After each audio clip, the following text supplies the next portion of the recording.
Sarah just got promoted. Marketing coordinator to marketing manager. $72,800 per year. $35 an hour. She calls her mom. She posts on LinkedIn. She celebrates with a nice dinner because she deserves it. 3 months later, Sarah is more stressed than ever. Her bank account looks exactly the same, and she can't figure out why. Here's what Sarah doesn't realize and what her HR department will never tell her. That promotion, it might have actually made her poorer. You don't make $35 an hour. You might not even make $15 an hour. And the higher your salary climbs, the more money the system steals from you. In ways so subtle you'll never notice until someone shows you the real equation. Today, I'm going to expose the hidden costs that are quietly draining your paycheck. We're going to calculate what you actually earn per hour. Not the number on your offer letter, but the real number after all the invisible taxes, time theft, and psychological traps that come with employment. This isn't about budgeting tips or side hustles. This is about understanding why you feel broke despite having a good job. And I'm not just theorizing here. I spent 6 months tracking every expense, every minute, every hidden cost of employment across 50 different workers in 12 industries. What I found was so consistent, so predictable, that I can now tell you exactly why your last raise didn't improve your life. But first, let me show you the one calculation that will reveal whether you're actually getting richer or just getting busier. Because there's a difference between processing money through your life and actually keeping it. Let's go back to Sarah's story because what happened to her happens to millions of people every year. Sarah thought she understood math. $65,000 to $72,800. That's a $7,800 raise. Simple, right? But Sarah made a critical error. She calculated her raise the same way HR wanted her to, by looking only at the salary number. Here's what actually happened when Sarah got promoted. Her new role requires her to be in the office 5 days a week instead of 4. That's 20% more commuting. Her old commute cost her $3,600 per year. Now it's $4,320. She needs to dress the part for client meetings. 2 new blazers, professional shoes, more dry cleaning. That's an extra $800 annually. She's working later, so she's ordering dinner 4 nights a week instead of 2. That's $2,800 more per year in takeout. Let's do the math. $7,800 raise minus $4,320, extra commuting, minus $800 clothes, minus $2,800 food equals negative $120. Sarah's promotion cost her $120 per year. She's processing more money through her life, but she's keeping less of it. This is what I call the golden handcuffs trap. The more you earn, the more the system finds ways to extract from you. But this is just the money Sarah can see. There's an invisible cost that's even more devastating, and it's happening to you right now as you watch this video. Here's the part that keeps me awake at night. We're not just miscalculating the money. We're miscalculating the time. Sarah's contract says 40 hours per week. But let's track her actual time like a private investigator.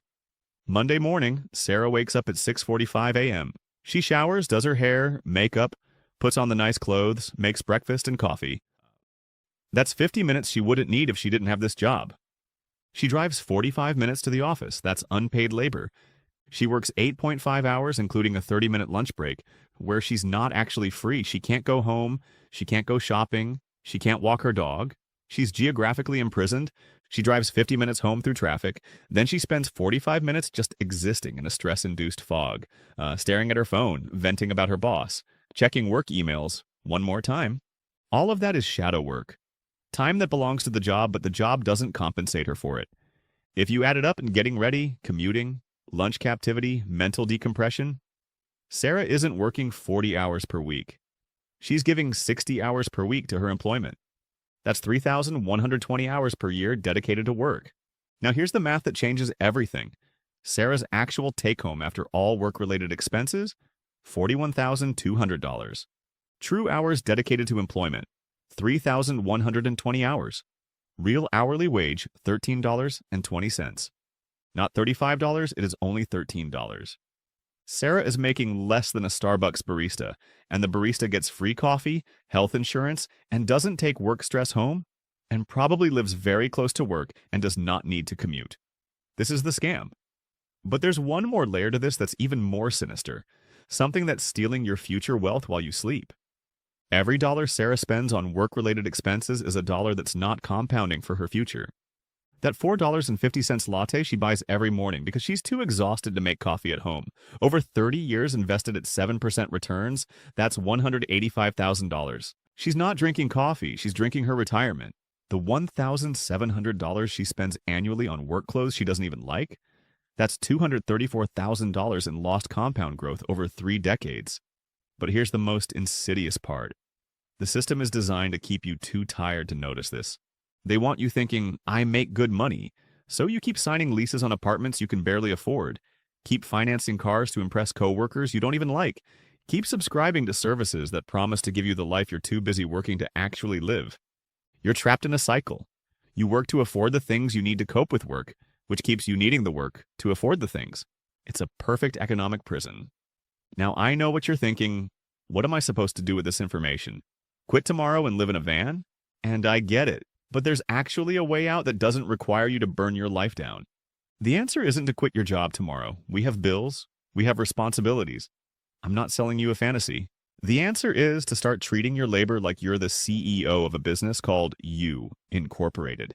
A smart business doesn't just chase revenue, it chases margin. Your life is the business. Your margin is the time and money you have left after paying the cost of staying alive and employed. If you're making $100,000 but spending $95,000 and working 70 hours a week, you're not winning. You're Enron. You're a quarter away from collapse. But if you make $50,000, spend $30,000, and work 35 hours a week, you're a healthy, profitable operation. You're winning. Here's your action plan. First, calculate your real hourly wage this weekend. Track every work-related expense for 1 month. Be brutal. Include the dog walker, the dry cleaning, the stress-induced Amazon purchases.